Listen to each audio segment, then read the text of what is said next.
Hi నమస్తే అండి. నా పేరు Uma. Welcome back to dream kitchen. ఈరోజు మన డ్రీమ్ కిచెన్‌లో నేనొక స్పెషల్ రెసిపీని చూపించబోతున్నాను. ఎవరైనా ఫస్ట్ టైం నా ఛానల్‌ని చూస్తున్నట్లయితే ప్లీజ్ సబ్స్క్రైబ్ చేసుకోండి. ఇంతకీ ఏంటా రెసిపీ అంటారా?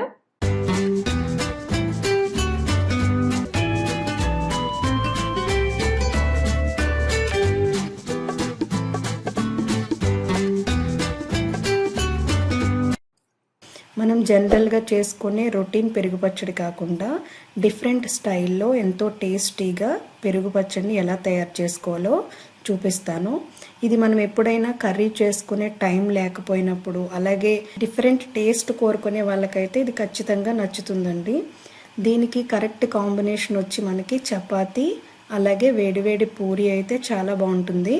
మనం ఎప్పుడైనా టైం లేనప్పుడు ఫుడ్ ప్రిపేర్ చేసుకోవడానికి బయట మార్కెట్లో ఇన్స్టెంట్ చపాతీలు దొరుకుతున్నాయి కదా, అవి తీసుకుని వచ్చి మీరు ఇన్స్టెంట్గా దీన్ని ప్రిపేర్ చేసేసుకోవచ్చు. ఇప్పుడు కావాల్సిన ఇంగ్రీడియంట్స్ చూద్దాం. ముందుగా మనం ఇలాగా ఒక 5 నుంచి 6 వరకు వెల్లుల్లి రెబ్బలు, అలాగే క్యాప్సికమ్ని చిన్న ముక్కలుగా కట్ చేసుకోవాలి. అల్లంని కూడా ముక్కలుగా కట్ చేసుకుని ఇలా మ్యాషర్లో వేసేసుకొని ఇలా దంచుకోవాలండి. మరి మిక్సీలో వేసుకుని మెత్తగా నూరుకోకూడదు, ఇలా మ్యాష్ చేసుకోవాలి. ఫైనల్గా అయితే ఇలా వస్తుంది. ఈ విధంగా మ్యాష్ చేసుకుంటే సరిపోతుంది. దీన్ని పక్కన పెట్టేసుకుని మనకి ఈ జార్స్ అయితే అవైలబుల్గా ఉంటున్నాయి కదండి ఇప్పుడు అందరి ఇంట్లోని. దీంట్లో మనం ఒక పెద్ద ఆనియన్ ఒకటి, అలాగే పచ్చిమిర్చి, కొత్తిమీర వేసుకుని ఇలా గ్రైండ్ చేసుకోవాలి. చూస్తున్నారు కదా, ఇది కూడా మరీ పెద్ద ముక్కలు మరీ స్మాష్ చేయకుండా ఈ విధంగా చేసుకోవాలి.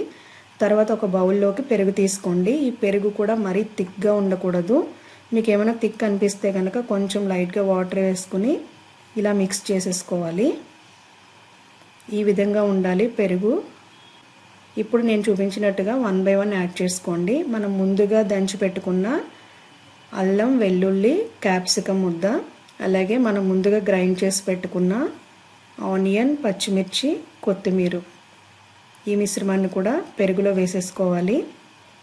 ఇప్పుడు బాగా మిక్స్ చేసుకోవాలి. పెరుగులో ఇవన్నీ కలిసేలాగా మిక్స్ చేసుకోండి.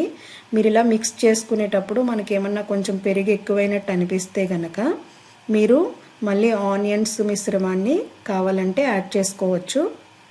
సో అలా చూసుకుంటూ మనం పెరుగులో ఇలా కలుపుకోవాలి.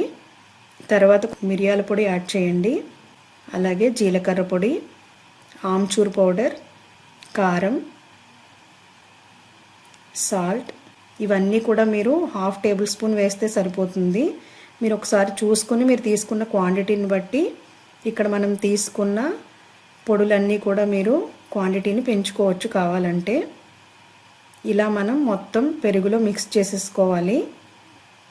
అంతేనండి, ఎంతో టేస్టీ అయిన డిఫరెంట్ స్టైల్లో పెరుగు పచ్చడి రెడీ అయిపోయింది. చూస్తున్నారు కదా, మీరు కూడా తప్పకుండా ట్రై చేయండి. ఎప్పుడైనా మీకు కర్రీ చేసుకునే టైం లేనప్పుడు, లేదంటే పెరుగు పచ్చడిని డిఫరెంట్ స్టైల్లో టేస్ట్ చేయాలి అనుకుంటే ఇది మీకు ఖచ్చితంగా నచ్చుతుంది. మీకు ఈ వీడియో కనుక నచ్చినట్లయితే కనుక లైక్ చేయండి, అలాగే షేర్ చేయండి. నా ఛానల్ని సబ్స్క్రైబ్ చేసుకోవడం మాత్రం మర్చిపోవద్దు. ఫైనల్గా ఇలా మనకి ఆనియన్స్, పచ్చిమిర్చి, కొత్తిమీర ఈ మిశ్రమంతో ఇలా గార్నిష్ చేసేసుకుని సర్వ్ చేసేసుకోవచ్చు. ఈ రెసిపీని తప్పకుండా ట్రై చేయండి. మీరు ట్రై చేసినప్పుడు మీకు ఎలా కుదిరిందో, మీకు టేస్ట్ ఎలా అనిపించిందో కామెంట్ రూపంలో తెలియచేయండి. నాకు వేరొక ఛానల్ కూడా ఉందండి, తెలుగు తోట ఛానల్. ఈ ఛానల్లో 1st class to 5th class Telugu lessons, AP syllabus, nursery, LKG, UKG complete syllabus, state, CBSE, exceed, lead based ఉంటుంది. ఆర్ట్ అండ్ క్రాఫ్ట్ ఉంటుంది. అలాగే ఇంకా చాలా డిఫరెంట్ వీడియోస్ అనేవి ఈ ఛానల్లో అవైలబుల్గా ఉంటాయి. మీకు ఎవరికైనా ఇంట్రెస్ట్ ఉంటే కనుక ఈ ఛానల్ లింక్ని కూడా ఈ వీడియో కింద డిస్క్రిప్షన్ బాక్స్లో ఇస్తాను. మీకు యూస్ఫుల్ అనుకుంటే కనుక తప్పకుండా సబ్స్క్రైబ్ చేసుకోండి.